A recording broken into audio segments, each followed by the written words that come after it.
নমস্কাৰ বন্ধু-বান্ধৱীসকল সকলোকে স্বাগতম জনাইছো এটা নতুন ভিডিঅ'ৰ মাজলৈ। আজি আমি এই ভিডিঅ'টো বনোৱাৰ উদ্দেশ্যটো হৈছে যে আমাৰ CWE 2025ৰ কাউন্সেলিঙৰ ওপৰত আমি আজি আলোচনা কৰিম। ইতিমধ্যে আমাৰ আসাম ষ্টেট গভৰ্ণমেণ্ট ইঞ্জিনিয়াৰিং কলেজবিলাকত আমাৰ অধ্যয়ন কৰিবৰ কাৰণে CWE 2025 হৈছিলে। ত' তাৰ কাউন্সেলিং প্ৰচেছটো ইতিমধ্যে চলি আছে। আৰু CWE কাউন্সেলিঙৰ ইতিমধ্যে আমাৰ ফাৰ্ষ্ট এণ্ড ছেকেণ্ড কাউন্সেলিং শেষ হৈছে। আৰু ইতিমধ্যে ফাৰ্ষ্ট এণ্ড ছেকেণ্ড কাউন্সেলিঙৰ যিবিলাক এডমিশ্যন প্ৰচেছ যিখিনি মানে ডকুমেণ্ট ভেৰিফিকেশ্যন হওক সেই গোটেইখিনি আমাৰ ইতিমধ্যে শেষ হৈছে। ইয়াৰ পাছত থাৰ্ড কাউন্সেলিং এটা হোৱাৰ কথা আছে। এতিয়া প্ৰথমতে আমাৰ ফাৰ্ষ্ট এণ্ড ছেকেণ্ড কাউন্সেলিং হোৱাৰ পাছত আমি যদি আমাৰ এই বছৰৰ CWE কাট অফৰ বিষয়ে আমি ক'ব যাওঁ তেতিয়াহ'লে আমি এটা কথা ক'ব পাৰিম যে কিছু ক্ষেত্ৰত আমি দেখিছো যে ব্ৰাঞ্চ ৱাইজ আচলতে কাট অফ বাঢ়িছে আৰু কিছুমান ব্ৰাঞ্চ ৱাইজ কাট অফ এবাৰ কমিছেও। কলেজ ৱাইজ যদি আমি চাওঁ কাট অফৰ কথা জেনেৰেলি আমি জানো যে AC আৰু CEC কাট অফটো বাকীবিলাকতকৈ বেছি এইবাৰো সেইটোৱে চলি আছে। জেনেৰেলি আমি যদি কাট অফৰ কথা ডিটেইলছত চাব যাওঁ তেতিয়াহ'লে আমি এটা কথা দেখিবলৈ পাইছো যে কম্পিউটাৰ চায়েন্স এণ্ড ইঞ্জিনিয়াৰিং এই ডিপাৰ্টমেণ্টৰ যিটো কাট অফ হয় সেই কাট অফটো আগৰ দৰেই আছে। সিমান কমাও নাই বা সিমান বঢ়াও নাই, চেম ৰেঞ্জতে আছে।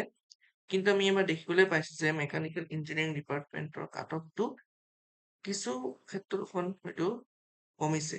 যেনেকৈ আমাৰ যোৰহাট ইঞ্জিনিয়াৰিং কলেজতে আমি দেখিছো ছেকেণ্ড ৰাউণ্ডত অলপমান আমি মেকানিকেলৰ যিটো কাট অফ সেইটো আগত অলপমান কমা দেখিবলৈ পাইছো।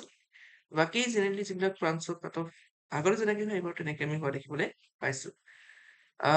জেনেৰেল এজন কেণ্ডিডেট হিচাপে যদি আমি চাওঁ ত' ছেকেণ্ড কাউন্সিলিঙত হয়তো জেনেৰেল কেণ্ডিডেটে প্ৰায় মই ইমানখিনি মানে এষ্টিমেট কৰা নাই মই এটা ক'ব গৈছো 2000 মান ৰেংক হ'লেও হয়তো পাইছে আমাৰ কলেজবিলাকত 2000 বা তাৰ ওপৰতো হয়তো পাইছে জেনেৰেল কেণ্ডিডেটজনে যিকোনো এখন আচলতে আমাৰ গভৰ্ণমেণ্ট কলেজ আৰু বাকী OBC হওক বা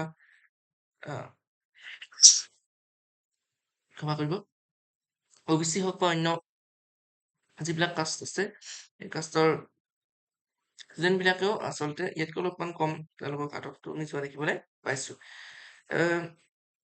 এতিয়া কি হৈছে কিছুমান কলেজত আমাৰ ছেকেণ্ড কাউন্সিলিঙৰ পাছতেই দেখিবলৈ পাইছো যে আমি তাত এডমিশ্যন হৈছে যিসকলে ছেকেণ্ড কাউন্সিলিঙৰ নিজৰ চিটটো ফ্ৰিজ কৰিছে আচলতে তেওঁলোকৰ আচলতে এডমিশ্যনটো আমি লৈ দেখিবলৈ পাইছো। জেনেৰেলি আমাৰ যোৰহাট ইঞ্জিনিয়াৰিং কলেজত আমি দেখিবলৈ পাইছো যে যিসকল ষ্টুডেণ্টছে তেওঁলোকৰ চিটবিলাক আপগ্ৰেড কৰিছিলে ফাৰ্ষ্ট কাউন্সিলিঙত আৰু ছেকেণ্ড কাউন্সিলিঙত তেওঁলোকে যোৰহাটত যদি তেওঁলোকে চিটটো মানে আকৌ আপগ্ৰেড নকৰে আৰু পোৱাৰ পাছত যদি তেওঁলোকে ফ্ৰিজ কৰিব বিচাৰে তেতিয়াহ'লে তেওঁলোকে সেইটো কমপ্লিটলি তেওঁলোকে এডমিশ্যন ল'ব লাগিব।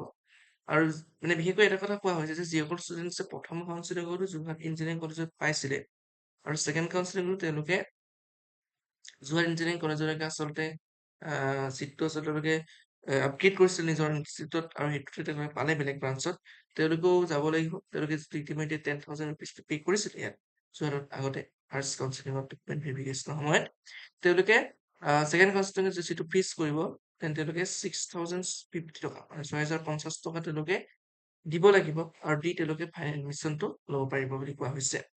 আৰু তেনেকে লিখা আছে প্ৰেচাৰ ষ্টুডেণ্ট মই নটিচখন তোমাক আমি ইতিমধ্যে পাইছে সকলোৱে গম পাইছে ইমান মই ডিছকাশ্যন নকৰোঁ। আৰু এটা কোৱা হৈছে এইখিনিতে যে যিসকল ষ্টুডেণ্টছে যোৰহাট ইঞ্জিনিয়াৰিং কলেজৰ কথা কৈছো যে ফাৰ্ষ্ট কাউন্সিলিঙত তেওঁলোকে চিটটো ফ্ৰিজ কৰিছিলে লৈ লৈছিলে চিটটো ফাৰ্ষ্ট কাউন্সিলিঙতে ত' তেওঁলোকৰ ফাইনেল যিটো এডমিশ্যন 6,050 টকাৰ পে' কৰিব লাগিব চ' সেইটো তেওঁলোকৰ এতিয়ালৈকে দিয়া নাই সেইটো নটিচ আহিব বেলেগ নোট মাতিব তেওঁলোক তেতিয়াহে আচলতে ফাইনেল এডমিশ্যন সেইসকলৰ হ'ব।